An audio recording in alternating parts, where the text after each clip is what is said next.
제가 요즘 다시 보고 있는 외신이 돌고 돌아서 또다시 우크라이나 전이입니다. 지난달 29일 볼로디미르 젤렌스키 우크라이나 대통령이 대반격 개시 시점을 확정했다고 밝힌 데 이어 지난 3일 월스트리트 저널과 오랫동안 기다려온 반격에 나설 준비가 됐다고 인터뷰했습니다. 그리고 다음 날 우크라이나군이 텔레그램을 통해 작전은 침묵을 좋아한다. 시작 신호는 없을 것이라고 게재하며 조용하게 반격에 나설 것임을 시사했기 때문이죠. 하지만 녹화일 시점으로 AP통신과 BBC 방송 등 외신은 이번 공격이 우크라이나 대반격의 시작인지 확실하지 않다고 보도하고 있는 데다 일단은 저도 녹화일과 방영일의 차이를 고려해서 우크라이나군이 최근 러시아군을 겨냥한 대규모 공세를 시작했다 정도만 전하려고 하는데 방영일과 녹화일의 차이가 있다고 해서 요것만 전하면 너무 아쉽단 말이죠. 그동안 제가 풀량은 때리면서 본 외신이 몇 갠데!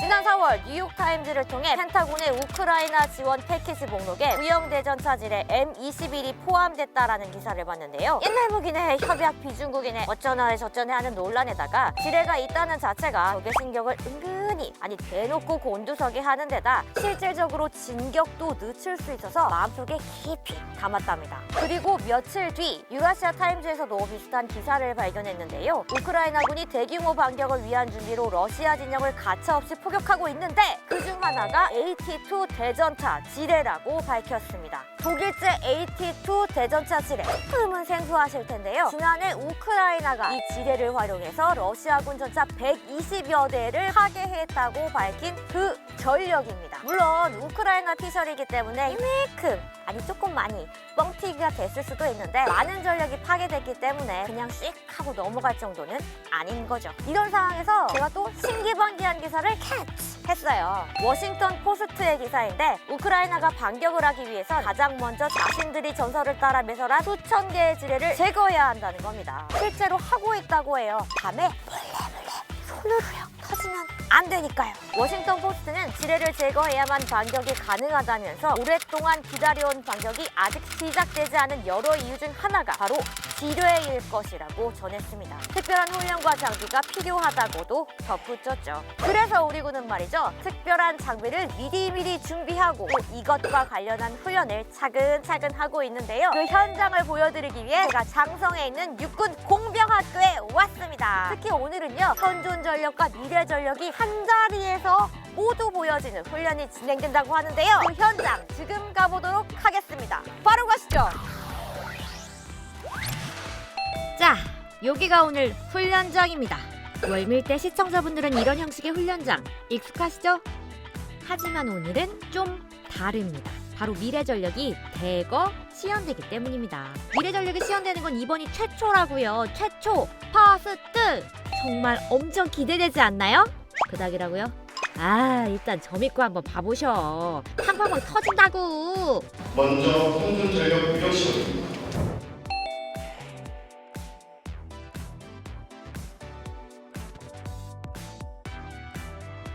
1번은 M14 대인지뢰입니다. 이건 다들 아시죠?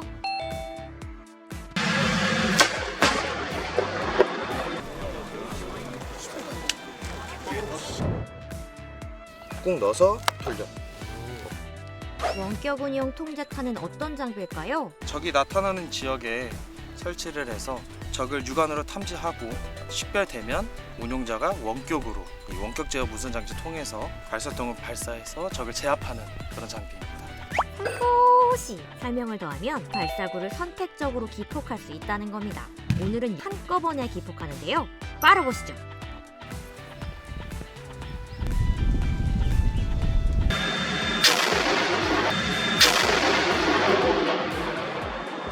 세 번째는 K442 대전차 지뢰입니다. 많이 보셨다고요? 하지만 오늘은 그 말 넣어도 왜냐면 우리 군이 보유하고 있는 전기내관이 아닌 전자내관을 활용했기 때문입니다. 지금 여기 K44 대전차 지뢰를 회로 구성을 한 거에는 새로운 미래전력으로 추진 중인 전자내관을 추가로 회로 구성을 했습니다. 차이점을 좀 말씀해 주신다면요? 전기식 회로를 구성하는 전기내관의 경우에는 이제 전류가 흘러 들어가게 되면 우발적인 폭파가 일어날 수가 있는데, 전자내관의 경우에는 특정한 주파수 신호를 보내야만 그 안 내장되어 있는 전자칩에 의해서 기폭이 되기 때문에 안정적인 이제 내관이라고 볼 수 있습니다. 전기 회로보다 조금 더 간단하고 효율적으로, 그래서 신속하게 회로 구성을 할 수 있다는 장점이 있습니다.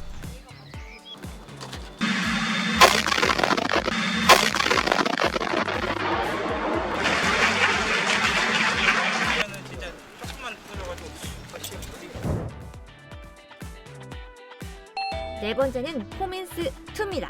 앞에 있는 이 포민스2는 발사기 결합체와 컨테이너 결합체로 구성되어 있고, 적의 장애물 지대를 개척하는 장비로서 도보로 지나갈 수 있는 소록길을 만드는 장비라고 생각하시면 될 것 같습니다. 그 미클릭은 되게 팡 터질 때 멋있잖아요. 근데 얘는 좀 안 그럴 것 같은데. 포민스에도 선형장약이 이렇게 여러 발 들어있기 때문에 같이 공명 폭발하게 되면 그 위력은 굉장히 상당합니다. 그래서 포민스도 폭발력이 강하다고 생각하시면 될 것 같습니다. 미클릭은 멀리서 터트리지만 얘는 어쨌든 조금 가까운 거리에서 터트리는 거잖아요. 그러면 하는 사람으로서는 훨씬 더 위험한 건데.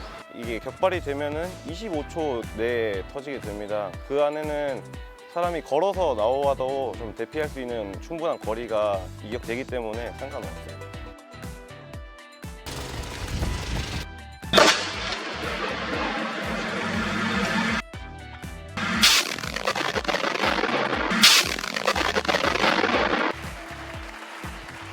와우, 포민스 위력 대단스. 하지만 분명 많이 봤어 이러시는 분들 계실 거예요. 그래서 이제부턴 한 번도 본 적이 없는 미래 전력들을 공개하기 전에 어떻게 진행되는지 한번 짚고 갑시다. 저희가 2부 미래전력 시연에서 준비한 것은 우리가 좀 연구하고 있는 것들은 이러한 것들이 있다라는 차원에서 준비를 했고요. 지금 민간에서 사용하고 있는 전생물질로 방호물질로 사용하는 시연, 또 민간에서는 사태를 방지하기 위해서 사용하는 락볼트라는 사태 방제 물질을 저희는 반대로 사태 장애물로 활용할 수 있는 방법, 또 레이저를 활용해서 폭발물이나 이런 것들을 또 무력화시킬 수 있는 또 방안, 드론에 대한 위협도 우리가 장애물로서 우리가 막을 수 있지 않을까라는 아이디어 차원에서 우리가 한번 시연을 준비해봤습니다. A에는 뭐가 있고 B에는 뭐가 없죠. 바로 전단농화 유체라는 건데요. 천천히 올리게 되면은 액체와 같이 좀 흘러 열리는 형태로 이루어지게 되고, 강력하게 치게 되면은 고체와 유사한 성질을 가지게 됩니다.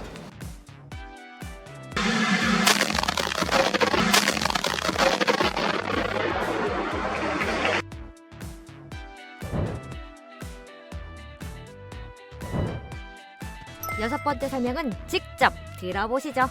어떤 현장이에요? 지금은 사태 장애물을 운용하기 위해서 지금 사태를 장전공을 형성해서 폭약을 설치하고 우리가 회로 연결해서 이중 점화 회로로 폭발을 실시할 예정입니다. 그 사태라는 게 우리가 알고 있는 산사태 얘기할 때 말하는 그 사태 맞죠? 아, 맞습니다. 지금 오늘 실시할 것은 우리 친환경적으로 장전공을 형성해서 이 사태를 조성할 수 있는지에 대해서 한번 연구하기 위해서 전투 실험 중에 있습니다. 안반을 안정화할 수 있는 공법이랑 같이 적용을 해보는 건데, 저희가 지금 예측하는 것은 장전공에 대한 관리가 소요가 좀 적어들 것 같고, 미리 장전공이 되어 있기 때문에 이 관에 맞는 폭약을 성형한다면 조금 더 쉽지 않을까. 친환경적이다, 그리고 장전공을 쉽게 이용할 수 있다, 장전 관리를 할 수 있다. 이렇게 세 가지를 중점으로 두고 이번 실험을 하기로 했습니다. 들어가는 폭약에 조금 특수한 장비가 발라진다고 제가 얘기를 들었어요. 전생물질을 한번 사입해서 그 효과가 얼마나 더 증대되는지를 확인하려고 그 전생물질을 활용했습니다.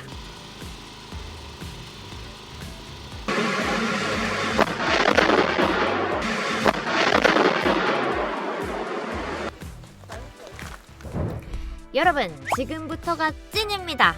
오늘 훈련의 하이라이트, 바로 레이저와 아직 이름도 정해지지 않은 공중 장애물 팻말 아래는 M15 대전차 지뢰와 81mm 고폭탄이 있는데요.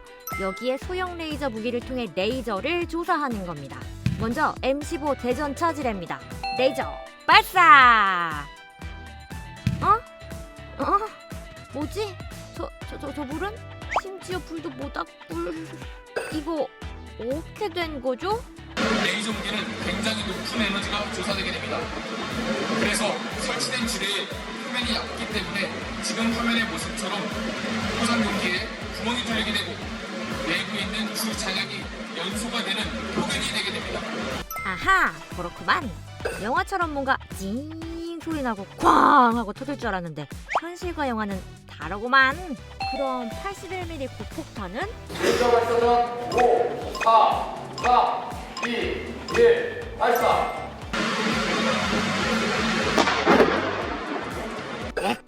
쟤는 왜 터졌지? 보신 것처럼 지뢰와 달리 폭탄의 포장 용기는 두껍기 때문에 지뢰와 달리 구멍이 뚫리지 않고 열로써 폭탄이 폭파되었습니다. 다음은 갇힌 공중장애물입니다. 공중장애물은 종류가 많은데요. 육군 공병학교가 픽한 건 바로 요겁니다. 실험 아니야? 라고 하실 수 있는데 레이더와 EOIR 카메라, 스푸퍼가 탑재된 기동형 공중장애물입니다. 아직 교리화되지 않아서 정식 이름은 아니에요. 하지만 기능은 갓벽! 탐지도 하고 재밍도 하니까요. 오늘은 여기에 한 가지 더 진행됩니다. 바로 아까 사용했던 소형 레이저 무기를 한 번 더 사용하는 거죠. 1번부터 8번부터 봤는데 가장 반짝반짝하면서 봤던 전력은 어떤 걸까요? 미래 전력 분야가 전체 다가 그렇지 않나 싶습니다. 민간에서 발달된 그런 기술들을 접목시켜 군의 전투력에 어떻게 접목시킬 수 있을지 교육생들도 함께 고민해보고 함께 느껴볼 수 있는 시간이 되어서 미래 전력이 가장 뜻깊었던 시간이 아니었나 생각이 듭니다. 현황 전력을 검증한 걸 가지고 미래에도 더 발전된 우리 군 전투력이 될 수 있도록 기대를 해보겠습니다. 우리 장애물 교육대대 간부들, 조교들 사랑합니다.